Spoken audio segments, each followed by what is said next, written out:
માંગરોળની તરસાડી નગરપાલિકાના પ્રમુખ તરીકે રશ્મિબેન રાવલની નિમણૂક કરવામાં આવી છે।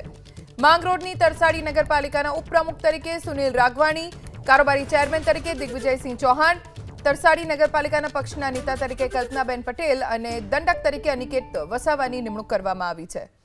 આ તરફ ખેડાની કંજરી નગરપાલિકાના પ્રમુખ તરીકે દક્ષાબેન વ્યાસ, કંજરી નગરપાલિકાના ઉપપ્રમુખ તરીકે જગદીશભાઈ પ્રજાપતિ, કંજરી નગરપાલિકાના કારોબારી ચેરમેન તરીકે દિગ્વિજયસિંહ અને પક્ષના નેતા તરીકે દર્શનાબેન સુથારની વરણી કરવામાં આવી। ડીસા નગરપાલિકાની વાત કરીશું। પ્રમુખ તરીકે કૌશિક સાધુ, ઉપપ્રમુખ તરીકે પલ્લવીબેન જોશી, ડીસા નગરપાલિકાના શાસક પક્ષના નેતા તરીકે શૈલેષ રાય ગોર, ડીસા નગરપાલિકાના કારોબારી ચેરમેન તરીકે પરેશ લીંબુવાળા અને દંડક તરીકે કિરણબેન ઠાકોરની વરણી કરવામાં આવી।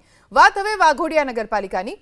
વાઘોડિયા નગરપાલિકામાં પ્રમુખ તરીકે બ્રિજેશ ગોસ્વામીની, નગરપાલિકાના ઉપપ્રમુખ તરીકે સંદીપ ડોડિયા, પક્ષના નેતા તરીકે હરિકૃષ્ણ પટેલ, દંડક તરીકે કપિલાબેન વસાવા અને કારોબારી ચેરમેન તરીકે કુનાલ મહેતાની વરણી કરવામાં આવી છે। તો હવે વાત પાલીતાણા નગરપાલિકાની।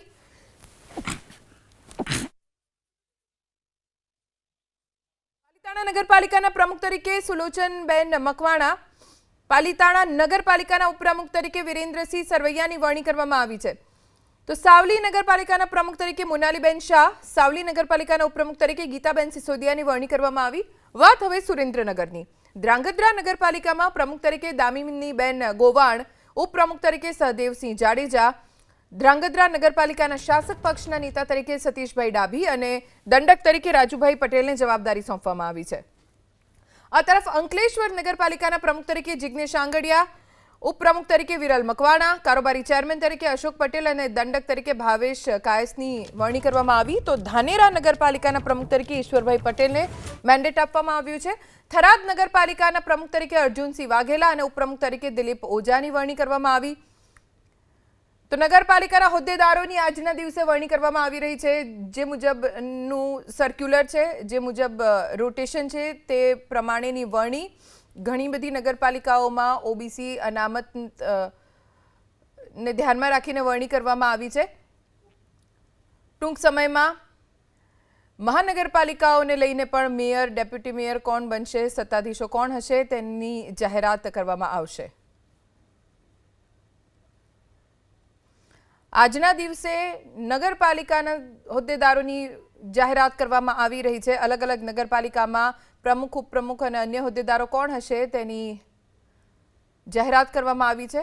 વાત સુરતના માંગરોળની કરીએ। તરસાડી નગરપાલિકાના પ્રમુખ તરીકે રશ્મિબેન રાવલ, ઉપપ્રમુખ તરીકે સુનિલ રાઘવાણી, કારોબારી ચેરમેન તરીકે દિગ્વિજયસિંહ ચૌહાણ અને પક્ષના નેતા તરીકે કલ્પનાબેન પટેલ તેમજ દંડક તરીકે અનિકેત વસાવાની વરણી કરવામાં આવી છે। ખેડાની કંજરી નગરપાલિકા, જ્યાં પ્રમુખ તરીકે દક્ષાબેન વ્યાસ, ઉપપ્રમુખ તરીકે જગદીશભાઈ પ્રજાપતિ, કારોબારી ચેરમેન તરીકે દિગ્વિજયસિંહ અને પક્ષના નેતા તરીકે દર્શનાબેન સુથારને જવાબદારી સોંપાઈ છે। ડીસા નગરપાલિકા, જ્યાં પ્રમુખ તરીકે કૌશિક સાધુ, ઉપપ્રમુખ તરીકે પલ્લવીબેન જોશી, શાસક પક્ષના નેતા તરીકે શૈલેષ રાયગોર, નગરપાલિકાના કારોબારી ચેરમેન તરીકે પરેશ લીંબુવાળા, દંડક તરીકે કિરણબેન ઠાકોરની વરણી કરવામાં આવી। મોડાસા નગરપાલિકાના કારોબારી ચેરમેન તરીકે અનિલ પટેલની વરણી કરવામાં આવી છે। વાઘોડિયા નગરપાલિકાના પ્રમુખ તરીકે બ્રિજેશ ગોસ્વામીની, ઉપપ્રમુખ તરીકે સંદીપ ડોડિયાની વરણી કરવામાં આવી છે। મોડાસા નગરપાલિકામાં દંડક તરીકે વિશાલ ભાવસારની વરણી કરવામાં આવી છે।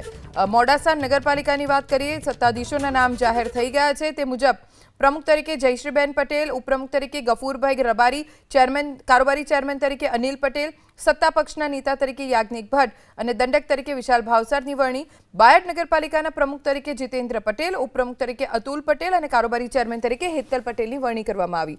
આ તરફ પાલનપુરની વાત કરીએ। નગરપાલિકાના પ્રમુખ તરીકે સુનીતાબેન પટેલ, ઉપપ્રમુખ પદે દશરથસિંહ અને કારોબારી ચેરમેન પદે નાગજીભાઈ દેસાઈને જવાબદારી સોંપવામાં આવી છે। તો મોરબીની માળિયા નગરપાલિકાના પ્રમુખ તરીકે હારૂન સંઘવાણી, ઉપપ્રમુખ તરીકે વિરમ મોવર અને મોરબીની માળિયા નગરપાલિકા એ નગરપાલિકા જ્યાં કોંગ્રેસનું શાસન છે, એટલે કે અહીંયા કોંગ્રેસના હોદ્દેદારો સત્તા સંભાળી રહ્યા છે। હારૂન સંઘવાણી પ્રમુખ તરીકે અને ઉપપ્રમુખ તરીકે વિરમ મોવરને જવાબદારી સોંપાઈ છે। બોટાદ નગરપાલિકાની વાત કરીશું। પ્રમુખ તરીકે અશ્વિન ખસિયા, ઉપપ્રમુખ તરીકે છેલાભાઈ મેર અને કારોબારી ચેરમેન તરીકે નીતિન સુતરિયા, તો દંડક તરીકે જશમતભાઈ બાવળિયાની નિમણૂક કરવામાં આવી છે। વલસાડની ઉમરગામ નગરપાલિકા પ્રમુખ તરીકે ખુશ્બુબેન જાદવ, ઉપપ્રમુખ તરીકે યોગેશ દાંડેકર, નગરપાલિકાના કારોબારી ચેરમેન તરીકે ગૌરવ કોન્ટ્રાક્ટરને જવાબદારી સોંપવામાં આવી છે. વાઘોડિયા નગરપાલિકા જ્યાં પ્રમુખ તરીકે બ્રિજેશ ગોસ્વામી, ઉપપ્રમુખ તરીકે સંદીપ ડોડિયા, નગરપાલિકાના પક્ષના નેતા તરીકે હરિકૃષ્ણ પટેલ, દંડક તરીકે કપિલાબેન વસાવા અને કારોબારી ચેરમેન તરીકે કુનાલ મહેતાને જવાબદારી સોંપવામાં આવી છે. તો છોટાઉદેપુરની બોડેલી નગરપાલિકાના પ્રમુખ તરીકે ઉમેશ રાઠવા અને ઉપપ્રમુખ તરીકે પન્નાબેન પટેલની નિમણૂક કરવામાં આવી. ભાભર નગરપાલિકા જ્યાં પ્રમુખ તરીકે અમરતભાઈ માળી, ઉપપ્રમુખ તરીકે બલુભા રાઠોડ, કારોબારી ચેરમેન તરીકે ઉષાબેન ઠક્કરની વરણી કરવામાં આવી છે. પાલીતાણા નગરપાલિકાની વાત કરીશું. પ્રમુખ તરીકે સુલોચનબેન મકવાણા અને ઉપપ્રમુખ તરીકે વિરેન્દ્રસિંહ સરવૈયાની વરણી પાલીતાણા નગરપાલિકામાં કરવામાં આવી છે. તો સાવલી નગરપાલિકાના પ્રમુખ તરીકે મોનાલીબેન શાહ અને ઉપપ્રમુખ તરીકે ગીતાબેન સિસોદિયાને જવાબદારી સોંપવામાં આવી છે. વાત હવે ભાવનગરની વલભીપુર નગરપાલિકાની કરીશું. પ્રમુખ તરીકે ધરમબા ગોહિલને જવાબદારી સોંપાઈ છે. ધરમબા ગોહિલ વલભીપુર નગરપાલિકાના નવા પ્રમુખ બન્યા છે. ઉપપ્રમુખની જવાબદારી આપવામાં આવી છે સંજય ભલાણીને. 24માંથી 22 બેઠક જીતીને ભાજપે નગરપાલિકામાં સત્તા જાળવી રાખી છે. વલભીપુરમાં પતિ બાદ હવે પત્ની પ્રમુખ પદે છે. પૂર્વ પ્રમુખ વિજયસિંહ ગોહિલ બાદ હવે તેમના પત્ની ધરમબા ગોહિલ નગરપાલિકાનું સુકાન સંભાળશે. નવા પ્રમુખની જાહેરાત બાદ કાર્યકરોમાં ખુશીની લાગણી જોવા મળી રહી છે. તમામ જે હોદ્દેદારો છે તેમને શુભેચ્છાઓ આપવામાં આવી રહી છે. સુરેન્દ્રનગરની વાત કરીશું. ધ્રાંગધ્રા નગરપાલિકાના પ્રમુખ તરીકે દામિનીબેન ગોવાણ, ધ્રાંગધ્રા નગરપાલિકાના ઉપપ્રમુખ તરીકે સહદેવસિંહ જાડેજા, શાસક પક્ષના નેતા તરીકે સતીશભાઈ ડાભી અને દંડક તરીકે રાજુભાઈ પટેલની વરણી કરવામાં આવી છે. આ તરફ વડોદરાની વાત કરીશું. પાદરા નગરપાલિકાના પ્રમુખ તરીકે દીપેશ પંચાલ અને ઉપપ્રમુખ તરીકે ઈલાબેન જોશીની વરણી કરવામાં આવી છે. કારોબારી ચેરમેન તરીકે સંતોષ પટેલની નિમણૂક કરવામાં આવી છે. પાદરા નગરપાલિકાને યુવા પ્રમુખ મળ્યા છે. ભાજપ કાર્યકરો તેમજ સમર્થકોમાં ઉત્સાહ જોવા મળ્યો. હોદ્દેદારોનું ફૂલહાર તેમજ મોં મીઠું કરાવીને શુભેચ્છા આપવામાં આવી રહી છે. ભાવનગરની વલભીપુર નગરપાલિકા જ્યાં પ્રમુખ તરીકે ધરમબા ગોહિલ અને ઉપપ્રમુખ તરીકે સંજય ભલાણીનું નામ જાહેર થયું છે. પાદરા નગરપાલિકા વડોદરા જ્યાં પ્રમુખ તરીકે દીપેશ પંચાલ જે એક યુવા હોદ્દેદાર છે. વડોદરાની પાદરા નગરપાલિકાના ઉપપ્રમુખ તરીકે ઈલાબેન જોશીની નિમણૂક કરવામાં આવી છે. અન્ય હોદ્દેદારોના નામ પણ જાહેર કરી દેવામાં આવ્યા છે. ગોંડલ નગરપાલિકાના પ્રમુખ તરીકે મનીષાબેન ગોવાણીની વરણી કરવામાં આવી. ગોંડલ નગરપાલિકાના ઉપપ્રમુખ તરીકે મનીષભાઈ રૈયાણી, આ સાથે જ દંડક તરીકે ગૌતમભાઈ સિંધવ અને શાસક પક્ષના નેતા તરીકે પ્રતાપ રાઠોડની વરણી કરવામાં આવી છે. તો ગોંડલ નગરપાલિકાના ઉપપ્રમુખ તરીકે મનીષભાઈ રૈયાણી અને આ સાથે જ આપને પણ જણાવી દઈએ કે ગોંડલ નગરપાલિકા ભાજપ 44માંથી 44 બેઠક જીતી હતી. મનીષાબેન ગોવાણી ગોંડલ નગરપાલિકામાં વોર્ડ નંબર 7માંથી વિજેતા થયા હતા, જેમની પ્રમુખ તરીકે વરણી થઈ છે.